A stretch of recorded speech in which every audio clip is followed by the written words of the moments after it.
What's up, guys? How you guys doing? Good. First question. Congratulations, DC. I told you the Garden was a special place. Did you feel that tonight? It felt good, you know. A lot of cheers. A lot of people supporting me. It was very nice. Yeah. You walk into the Garden and you feel the championship history of the building, and I enjoyed performing here. I loved it. You had talked about how important this fight was for you to feel like you were the champion. You went out and had a dominant performance. How does it feel coming out afterwards? Do you feel a lot better than you did coming in? Of course I do. I had lost last time. So now I can actually say I won a fight.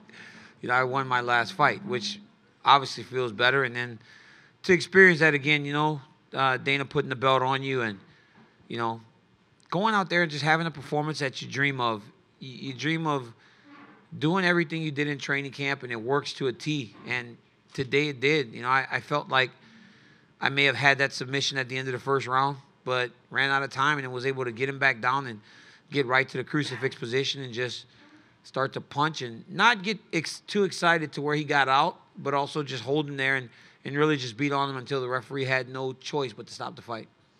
And last thing from me, you had talked about, it's going to be Volkan's time, just not right now. And he came in here and talked about how much he learned from being in the octagon with you, but then he said, I will be a champion. Do you believe him when he says that? We talked in the back, and I told him, I said, man, great job. You fought hard. He threw everything with so much power and with so much intent to finish the fight. And I could feel his confidence. I could feel his confidence. And if he's able to fight in that way, but shore up the holes that he has, yeah, of course he can become a champion.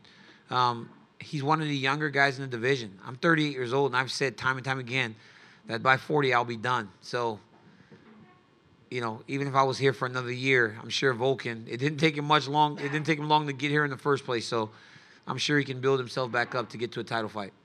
Hey, Daniel, were you surprised at all by the support out here from fans out here at the Garden when you came out, and especially after that first takedown? Did any of that surprise you? It didn't surprise me because I've seen like a little bit of a shift since the last fight in terms of the level of acceptance that I've gotten from the fans. Because although you'll have some people sprinkled in there that still say stuff, negative and kind of look past the fact that I may not have gotten a fair shake on a number of occasions, but the vast majority of people are just kind of like, man, this dude has some rough luck, just as he seems to have gotten past this black cloud in his career, that happened. So I think at its core, people are still good, and I think they may sympathize with me a little bit, and I think that's why you got the cheers and the crowd kind of being as loud as they were, and I really did enjoy it and appreciate it. Hey, champ. Hey, congratulations. Very impressive performance. Thank you. Yes, sir. So you had a pretty awesome couple of words to say about fatherhood at Media Day. And I noticed after the fight you had posted a really nice picture on Instagram with you and your family. Obviously better to get your belt, get a win, but win or lose, can you just talk about how special it is to share these types of moments with your family? Well, you say win or lose, but this was the first time that my children have ever been to a fight. My son and daughter have never watched me compete. My boy says he went when he was a baby because we didn't, back in Strike Force, we couldn't afford a nanny. So we couldn't have anybody watch the kids. So we brought him. And ever since, we've really kind of left him home because of what happened last fight. For my son, who's 6 years old, to see that would devastate him. But I'm 38 years old, and it's time for them to start understanding what Dad does. And I brought them, and they loved it, and they loved every moment of it. And I was able to walk right out of the octagon and grab them and see my wife, Selena, and we get to go to the back and see my mom and my dad. And nothing's more precious to me than family. I mean, I love everything else. I love championship belts and everything else, but nothing's more important than family because without them, I can't do any of this stuff. I had a team dinner last night, and there were 47 people from Louisiana and all around the country to come and watch me fight every single time. 47 people. In Anaheim, we had 75 people at my Friday night dinner. people from Louisiana and all around the country. So I appreciate these people because they uplift me. And they've been doing it since I was 15 years old when I first started wrestling at the highest level. They've been uplifting me and allowing me to be who I am today. Thank you, champ. DC, congrats, my man. Thank you. What next for you? I mean, is there a name out there? I know you obviously want to enjoy this for now, take some time perhaps, but who do you have your eyes on as a guy that will challenge you next? I don't know. I mean, I really don't know, you know, and you know I'm not above calling somebody out. I've done that time and time again over the course of my career, but it's just like right now it's like I've been through a lot, right? And after getting beat in that last fight and finish for the first time, I've learned to just kind of take it all as it is, like one at a time, let myself just enjoy the work, because every time I fought, every time I won, it was always get back home and just go like, let me get to the next guy. Let me get to the next guy. Right now, I just kind of want to go home, and I got a 7 o'clock flight tomorrow morning to get back to California, because I get home and I go to the back of my cul-de-sac and I can mow my grass or I can walk my dog, and nobody's like, they don't care. It's like, hey, DC, good job. Daniel, not even DC. Hey, Daniel, good job last night. And all my neighbors go about their business. And I like that. You know, I like kind of just being normal a little bit. I love to fight. I love the adrenaline. I love the crowd. I love the everything. But I'm going to enjoy this next month where I have nothing on the schedule to spend with my family.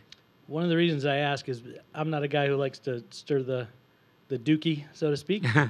But your boss, Dana, apparently said on FS1 on the post-fight show that a fight that he would like to see is you against Stipe Miocic. Yeah. Is that anywhere within the realm of possibility for you? Because I know we asked you earlier this week about would you ever go back up to heavyweight? People have talked about that for a really long time, you know, and I mean, I did fight 13 fights at heavyweight, you know, so, and I hate cutting weight, as you guys all know. I mean, I'm the only guy that gets a rousing ovation every time he steps on the scale and makes weight. Like, guys, he's supposed to make weight. What are you cheering for? But I haven't really thought about it. You know, especially it's hard for me now because Cain's in the gym more. Cain's in the gym now, getting back prepared to do what he does best. So I draw so much from him, right? Cain had a baby about a month ago, and he's here with me right now. I didn't even know. I didn't bother to ask him if he was coming to the fight because I didn't know if it was possible because of the new baby. But Wednesday afternoon, Cain comes in my room with his bags, and he's there for my weight cut. Dude's never saunaed in his life. He was shriveling up like a grape. He looked like one of the California raisins by the time we were done with that sauna. But he's there, and I draw inspiration from him. And if he's getting prepared to get that belt back, then that I have nothing for that division. Gotcha. I appreciate It'll never change. DC, how you doing? Hey, congrats. You were talking about with Stipe and that kind of talk, and you and Stipe both won. You know, the fans come here and they want to see the knockout. And you guys won your fights on the ground with your wrestling experience. And what do you, when you can do that to your opponent, do you think that just sucks the energy out of your opponent? It does. It's discouraging, right? It's very discouraging to have a guy able to hold you down and do whatever, we did to those guys. You know, at the end of the second and third round, Stipe was literally just holding Francis's head down. People don't understand how exhausting it is to try to build your body back up when a 245-pound man is just pressing your head down. The ability to impose yourself on someone is the greatest aspect of wrestling that a lot of people don't understand that's never done it. So, I mean, I could have stood there with Volkan and fought him. I heard him a couple times in the stand-up. But the path to victory should always be chased in the easiest way. And the easiest way for me, especially after the first round, because when I took him down at the end of the first round and was able to get that choke so easy, I was like, oh, man, this is a huge, huge difference in terms of our grappling skill. So I said, let's put him back there. One more thing about Stipe, just being the first heavyweight to win 3 straight title defenses, and, just your thoughts about that. It's very impressive. I said this in the build-up. I go, Francis is a great guy and a great, fantastic fighter, but what's getting lost in this whole deal was that you're talking about a guy in Stipe Miocic that's going to break a record and become the greatest heavyweight champion of all time. And it's very impressive because you got guys like Randy Couture and Cain Velasquez and Fabricio Verdum and Junior Dos Santos that couldn't get 3 done. You know, that's crazy that these guys have never done 3 because that division is so dangerous. So for Stipe to do it tonight against the most dangerous opponent that he's had, very impressive. Hats off to him. He's a great guy, great champion.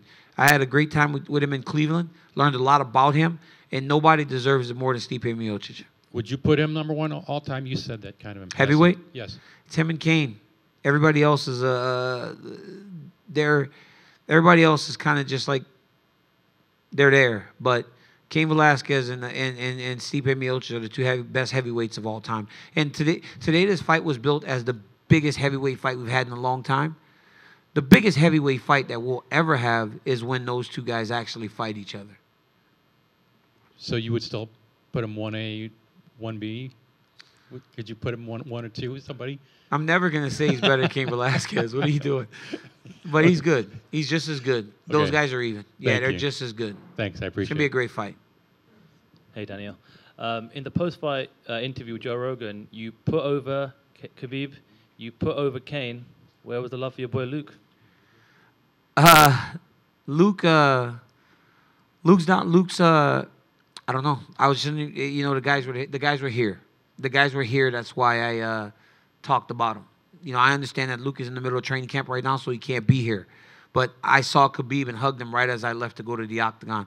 I saw Cain and hugged him right at the tunnel before I went to the octagon. So their names popped in my mind. But good try. Luke's my boy. So it ain't gonna happen. Luke's my boy. Yeah, he texted me. He texted me right before the fight and said, "I love you, brother. Go and do your thing, because there's no one like you." So there really is no dissension between us and Luke Rockhold. Luke Rockhold's one of us for the rest of his life. We love him, and as I've said time and time again, you guys don't know what Luke's going through personally in the Bay Area. Very courageous of him to make the move down to Florida, because it's hard to leave your comfort zone. It's very hard to leave your comfort zone, and he did that. And I believe that he's going to be better for it. And we're going to be there to support him as much as we can. And for the record, I wasn't trying to set you up. Just want to know. Yeah, you were. Just want to give you a platform to give him a shout out. You know, maybe you forgot in the octagon. And just one more question for you. Obviously, John Jones is going to have this hearing next month. Have you got a message for him?